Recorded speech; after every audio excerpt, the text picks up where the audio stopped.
गरुड़ पुराण के रहस्य एपिसोड 11। प्रेत योनि का रहस्य। मृत्यु के बाद आत्मा की अधूरी यात्रा। क्या मृत्यु के बाद आत्मा तुरंत अपने अगले गंतव्य तक पहुंच जाती है? गरुड़ पुराण से जुड़ी धार्मिक मान्यताओं में एक ऐसी अवस्था का वर्णन मिलता है जिसे प्रेत अवस्था कहा गया है। लेकिन आखिर प्रेत किसे कहा गया है? क्या हर मृत व्यक्ति प्रेत बनता है? क्या अधूरी इच्छाएं और मोह आत्मा की यात्रा को प्रभावित करते हैं? और क्या प्रेत योनि की कथा केवल डराने के लिए है या इसके पीछे मनुष्य के जीवन के लिए कोई गहरा आध्यात्मिक संदेश छिपा है? आज की कथा में हम इन्हीं प्रश्नों का उत्तर एक भावपूर्ण कहानी के माध्यम से समझेंगे। ध्यान रखिए, मृत्यु के बाद की अवस्थाओं के बारे में अलग-अलग हिंदू ग्रंथों और परंपराओं में अलग-अलग वर्णन मिलते हैं। इन्हें धार्मिक मान्यता के रूप में समझना चाहिए, वैज्ञानिक तथ्य के रूप में नहीं। नमस्कार भक्तों, स्वागत है आपका भक्ति धुन में। चलिए गरुड़ पुराण के रहस्यों की इस यात्रा को आगे बढ़ाते हैं। गरुड़ का प्रश्न। गरुड़ ने भगवान विष्णु से पूछा, प्रभु, आपने मुझे मृत्यु और आत्मा की यात्रा के बारे में बहुत कुछ बताया है, लेकिन मेरे मन में एक प्रश्न अभी भी है। धार्मिक कथाओं में प्रेत योनि का उल्लेख क्यों मिलता है? क्या इसका अर्थ यह है कि मृत्यु के बाद हर आत्मा प्रेत बन जाती है? भगवान विष्णु ने कहा, नहीं गरुड़, प्रेत अवस्था को हर मृत व्यक्ति की निश्चित अवस्था मानना उचित नहीं है। कुछ धार्मिक परंपराओं में इसे मृत्यु और आगे की गति के बीच की एक विशेष अवस्था के रूप में वर्णित किया गया है। इस कथा का उद्देश्य भय पैदा करना नहीं, बल्कि मनुष्य को यह समझाना है कि अत्यधिक मोह, आसक्ति और अधूरे भाव जीवन को किस प्रकार प्रभावित कर सकते हैं। गरुड़ ने कहा, प्रभु, कृपया मुझे इसे किसी कथा के माध्यम से समझाइए। भगवान विष्णु मुस्कुराए और बोले, सुनो गरुड़, एक धनवान व्यक्ति एक नगर में वसुदेव नाम का एक बहुत धनवान व्यापारी रहता था। उसने अपने जीवन में बहुत मेहनत की थी। उसके पास बड़ा घर था, कई दुकानें थीं, बहुत सी जमीन थी, परिवार भी बड़ा था। लोग उसे सफल व्यापारी कहते थे। लेकिन वसुदेव के जीवन में एक कमी थी, उसे अपनी संपत्ति से बहुत अधिक मोह था। वह अक्सर अपनी तिजोरी खोलकर अपने धन को देखता और सोचता, मैंने यह सब अपने जीवन की मेहनत से कमाया है। उसका बेटा कई बार कहता, पिताजी, धन हमारे जीवन को सुविधाजनक बनाता है, लेकिन हमें इसका उपयोग अच्छे कामों में भी करना चाहिए। वसुदेव कहता, पहले धन जमा कर लो, सेवा और दान बाद में भी किया जा सकता है। लेकिन वह बाद में कभी नहीं आया। मोह का बढ़ना। समय के साथ वसुदेव की संपत्ति बढ़ती गई, लेकिन उसका मोह भी बढ़ता गया। वह अपने बच्चों को भी अपनी संपत्ति से अधिक प्रेम नहीं करने देता था। उसे डर रहता था कि अगर उसने धन खर्च किया तो उसकी संपत्ति कम हो जाएगी। घर में कोई जरूरतमंद आता तो वह अपने कर्मचारियों से कह देता, उसे कह दो कि अभी समय नहीं है। किसी गरीब ने सहायता मांगी तो वह कहता, मेरी भी अपनी जिम्मेदारियां हैं। वह बुरा व्यक्ति नहीं था, लेकिन उसका मन धीरे धीरे धन और संपत्ति की चिंता में बंधता जा रहा था। एक अधूरी इच्छा। वसुदेव के जीवन में एक बड़ी इच्छा थी। वह अपने पिता की पुरानी जमीन पर एक विशाल भवन बनाना चाहता था। उसने वर्षों तक इसके लिए धन जमा किया। एक दिन उसने अपने बेटे से कहा, जब यह भवन बन जाएगा तब मुझे लगेगा कि मेरा जीवन सफल हो गया। बेटे ने पूछा, पिताजी, अगर भवन बन भी गया तो उसके बाद? वसुदेव हंसकर बोला, फिर कुछ और बनाएंगे। लेकिन मनुष्य भविष्य की हर योजना पूरी कर पाए, यह जरूरी नहीं। समय का परिवर्तन। कुछ समय बाद वसुदेव बहुत वृद्ध हो गया। उसका शरीर कमजोर होने लगा। एक दिन वह अपने पुराने घर में बैठा था। उसकी नजर उस जमीन पर पड़ी जहां वह भवन बनाना चाहता था। उसने बेटे से कहा, मेरी एक इच्छा अभी अधूरी है। बेटे ने कहा, पिताजी, आप चिंता मत कीजिए, हम आपकी इच्छा पूरी करेंगे। वसुदेव ने कहा, बस यही देखना चाहता हूं। जीवन का अंतिम पड़ाव। कुछ समय बाद वसुदेव का निधन हो गया। परिवार शोक में डूब गया। उसका बेटा पिता की अंतिम इच्छा को पूरा करने के बारे में सोचने लगा, लेकिन समय के साथ उसे व्यापार, परिवार और दूसरी जिम्मेदारियों में उलझना पड़ा। भवन का काम कुछ समय के लिए रुक गया। वसुदेव के मन में जीवन भर जिस संपत्ति का मोह रहा था, उसी मोह की धार्मिक कथा आगे एक अलग रूप लेती है। गरुड़ का प्रश्न। गरुड़ ने पूछा, प्रभु, क्या केवल किसी इच्छा के अधूरे रह जाने से आत्मा प्रेत बन जाती है? भगवान विष्णु बोले, नहीं गरुड़, हर अधूरी इच्छा को प्रेत अवस्था का कारण मानना उचित नहीं। मानवीय जीवन में अनेक इच्छाएं अधूरी रह जाती हैं। धार्मिक कथा का उद्देश्य यह समझाना है कि अत्यधिक आसक्ति मनुष्य के भीतर गहरा बंधन पैदा कर सकती है। इसीलिए प्रेत की कथा को केवल बाहरी भय के रूप में नहीं, बल्कि मोह और आसक्ति के प्रतीक के रूप में भी समझा जा सकता है। वसुदेव की बेचैनी। कथा के अनुसार वसुदेव अपने पुराने घर और संपत्ति की ओर आकर्षित महसूस करता था। उसका मन बार बार उसी भवन की ओर जाता था जिसे वह पूरा होते देखना चाहता था। वह सोचता, मेरा धन क्या होगा, मेरी जमीन का क्या होगा? मेरे परिवार ने मेरी इच्छा पूरी क्यों नहीं की? उसकी चेतना जैसे उन्हीं विचारों के आसपास घूम रही थी। एक संत का आगमन। एक दिन वसुदेव के बेटे ने एक संत को घर बुलाया। उसने कहा, महाराज, मेरे पिता को गए काफी समय हो गया है, लेकिन मुझे लगता है कि उनका मोह अभी भी इस संपत्ति से जुड़ा हुआ है। संत ने कहा, अपने पिता के लिए भय मत रखो, उनके प्रति श्रद्धा रखो, और सबसे पहले यह समझो कि तुम्हारे पिता ने तुम्हें क्या सिखाया। बेटे ने कहा, उन्होंने हमें मेहनत करना सिखाया। संत ने पूछा, और क्या? बेटे ने कहा, उन्होंने कहा था कि परिवार को कभी टूटने मत देना। संत बोले, तो उनके अच्छे संस्कारों को आगे बढ़ाओ। संपत्ति का निर्णय। संत ने परिवार से कहा, आपके पिता की संपत्ति केवल संग्रह करने के लिए नहीं थी। यदि उन्होंने मेहनत से इसे बनाया था, तो अब इसे जिम्मेदारी से संभालना भी आपका कर्तव्य है। बेटे ने अपने पिता की संपत्ति का एक हिस्सा परिवार के लिए रखा, एक हिस्सा व्यापार में लगाया, और अपनी क्षमता के अनुसार कुछ धन जरूरतमंदों की सहायता में लगाया। उसने अपने पिता के नाम पर एक छोटा पुस्तकालय भी बनवाया। एक नया दृष्टिकोण। वसुदेव की कथा का संदेश बदलने लगा। जो धन उसके जीवन में केवल मोह का कारण था, वही धन अब दूसरों के लिए उपयोगी बनने लगा। जो जमीन उसके लिए केवल संपत्ति थी, वही अब लोगों के लिए उपयोगी स्थान बन गई।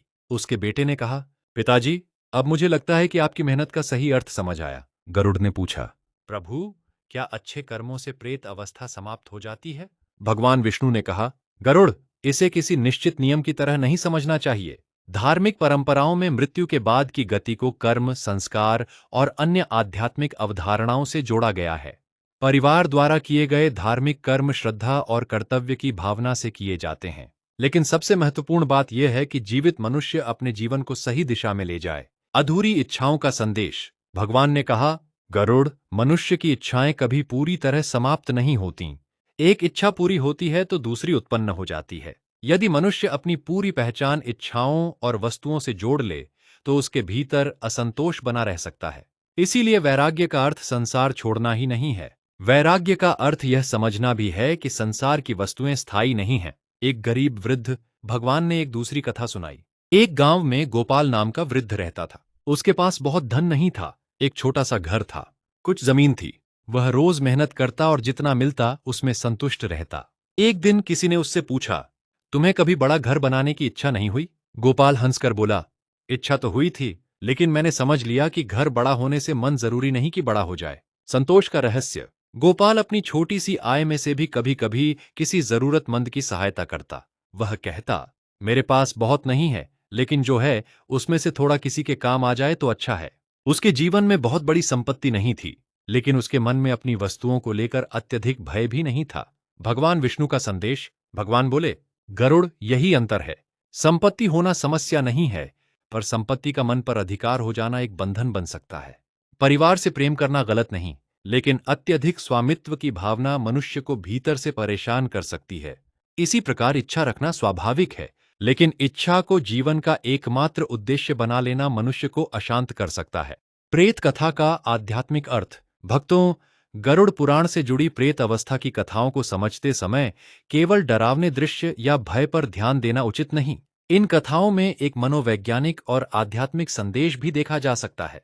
मनुष्य जिस चीज से अत्यधिक चिपक जाता है, वही चीज उसके मन को बांध सकती है। धन का मोह, प्रतिष्ठा का मोह, अहंकार, बदले की भावना, अधूरी इच्छाएं और कभी कभी किसी व्यक्ति के प्रति अत्यधिक आसक्ति। इसलिए जीवन में प्रेम रखिए, लेकिन मोह को समझिए। एक और कथा। एक महिला अपने बेटे से बहुत प्रेम करती थी। वह हर समय उसकी चिंता करती। जब बेटा बड़ा हुआ तो वह अपनी जिंदगी बनाने के लिए दूसरे शहर चला गया। मां को बहुत दुख हुआ। वह बार बार कहती, मेरे बिना तुम कैसे रहोगे? बेटे ने कहा, मां, आपका प्रेम मेरे साथ रहेगा। लेकिन मां के मन में डर था। धीरे धीरे उसने समझा कि प्रेम का अर्थ किसी को बांधकर रखना नहीं है। प्रेम का अर्थ उसके अच्छे जीवन की कामना करना भी है। मोह और प्रेम में अंतर। संत ने उस महिला से कहा, प्रेम कहता है कि तुम सुखी रहो, मोह कहता है कि तुम मेरे अनुसार जियो। महिला को यह बात समझ आ गई। उसने अपने बेटे को स्वतंत्रता दी। उसका प्रेम कम नहीं हुआ, बल्कि उसका प्रेम और अधिक शांत हो गया। यही संदेश प्रेत कथा में भी है। भगवान विष्णु ने गरुड़ से कहा, जहां प्रेम में स्वामित्व बहुत अधिक हो जाए, वहां मनुष्य दुखी हो सकता है। इसलिए प्रेम करो, लेकिन समझो कि हर जीव की अपनी यात्रा है। संसार में जो मिला है उसका सम्मान करो, लेकिन यह भी स्वीकार करो कि सब कुछ हमेशा तुम्हारे पास नहीं रहेगा। मृत्यु से पहले क्या सीखना चाहिए? यदि मनुष्य जीवन रहते यह समझ ले कि धन स्थायी नहीं है, तो धन का उपयोग बेहतर कर सकता है। यदि वह समझ ले कि शरीर स्थायी नहीं है, तो अपने स्वास्थ्य और जीवन की कद्र कर सकता है। यदि वह समझ ले कि रिश्ते अनमोल हैं, तो अपने प्रियजनों के साथ समय बिताएगा। यदि वह समझ ले कि समय वापस नहीं आता, तो अपने जीवन को अधिक सार्थक बनाने की कोशिश करेगा। वसुदेव की अंतिम सीख। धार्मिक कथा में वसुदेव के जीवन की सबसे बड़ी सीख यही थी। उसने बहुत धन कमाया, लेकिन अंत में उसे समझ आया कि धन को अपने साथ ले जाना संभव नहीं। उसने परिवार को प्रेम किया, लेकिन कई बार धन की चिंता के कारण उन्हें समय नहीं दिया। उसने कई योजनाएं बनाई, लेकिन हर योजना पूरी नहीं हो सकी। इसलिए जीवन की सबसे बड़ी समझ यही है कि जो अच्छा करना है, उसे केवल भविष्य पर मत छोड़िए। आज का संदेश। अगर किसी से प्रेम करते हैं तो उसे बताइए। अगर किसी से गलती हुई है तो जहां संभव हो उसे सुधारिए। अगर किसी की सहायता कर सकते हैं तो कीजिए। अगर किसी वस्तु से अत्यधिक मोह है तो स्वयं से पूछिए कि क्या यह वस्तु वास्तव में आपके जीवन की सबसे महत्वपूर्ण चीज है। और यदि आपके पास धन है तो उसका कुछ हिस्सा अच्छे कार्यों में लगाइए, क्योंकि वस्तुएं पीछे रह जाती हैं, लेकिन उनका सही उपयोग किसी दूसरे के जीवन में बदलाव ला सकता है। प्रेत योनि का सबसे गहरा रहस्य। भक्तों, धार्मिक कथा में प्रेत अवस्था हमें डराने के लिए नहीं, बल्कि एक सवाल पूछने के लिए भी सामने आती है। अगर आज हमें सब कुछ छोड़ना पड़े, तो हमारे मन में सबसे ज्यादा किस चीज का मोह होगा? धन, घर, रिश्ते, प्रतिष्ठा, अहंकार या कोई अधूरी इच्छा? इस प्रश्न का उत्तर हमें अपने वर्तमान जीवन के बारे में बहुत कुछ बता सकता है। गरुड़ का अंतिम प्रश्न। गरुड़ ने भगवान विष्णु से पूछा, प्रभु, यदि मनुष्य जीवन में ही अपने मोह को कम करना शुरू कर दे, तो क्या वह मृत्यु के भय से भी ऊपर उठ सकता है? भगवान विष्णु बोले, जो मनुष्य जीवन की नश्वरता को समझता है, वह मृत्यु को लेकर अधिक जागरूक दृष्टि विकसित कर सकता है। वह अपने कर्मों पर ध्यान देता है, वह रिश्तों की कद्र करता है, वह ईश्वर का स्मरण करता है और धीरे धीरे समझता है कि जीवन केवल प्राप्त करने का नाम नहीं है, जीवन छोड़ना सीखने का नाम भी है। आज की सबसे बड़ी सीख। अपने जीवन में प्रेम रखिए, लेकिन अत्यधिक मोह से बचने का प्रयास कीजिए। धन कमाइए, लेकिन धन को अपना मालिक मत बनने दीजिए। सफलता पाइए, लेकिन अहंकार को अपने ऊपर हावी मत होने दीजिए। अपने परिवार से जुड़िए, लेकिन उन्हें अपनी संपत्ति मत समझिए। और सबसे महत्वपूर्ण बात, जीवन रहते अपने मन को हल्का कीजिए, ताकि अधूरी इच्छाओं का बोझ आपके भीतर जमा न होता जाए। यही प्रेत योनि की कथा का एक गहरा आध्यात्मिक संदेश समझा जा सकता है। एपिसोड 12 का रहस्य। लेकिन भक्तों, गरुड़ के सामने अब एक और बड़ा प्रश्न है। यदि धार्मिक कथाओं में अत्यधिक मोह और कर्मों को मृत्यु के बाद की यात्रा से जोड़ा गया है, तो फिर यमराज और यमदूतों की भूमिका क्या मानी गई है? क्या यमराज केवल मृत्यु के देवता हैं? धर्मराज और यमराज को एक ही रूप में क्यों देखा जाता है? यमदूतों का उल्लेख धार्मिक कथाओं में क्यों मिलता है? और आत्मा की यात्रा में उनका क्या स्थान बताया गया है? अगले भाग में हम इसी रहस्य को समझेंगे। एपिसोड 12। यमराज और यमदूतों का रहस्य। मृत्यु के बाद आत्मा की यात्रा कौन कराता है? अगर आपको गरुड़ पुराण की यह रहस्यमयी और ज्ञानवर्धक श्रृंखला पसंद आ रही है, तो भक्ति धुन विद प्रीति को सब्सक्राइब करें, वीडियो को लाइक करें और अपने परिवार के साथ शेयर जरूर करें। कमेंट में लिखें, हे प्रभु, मेरे मन से मोह और अहंकार दूर करके मुझे सद्कर्मों के मार्ग पर चलाना। राधे राधे। जय श्री कृष्ण। एयूएम नमो भगवते वासुदेवाय।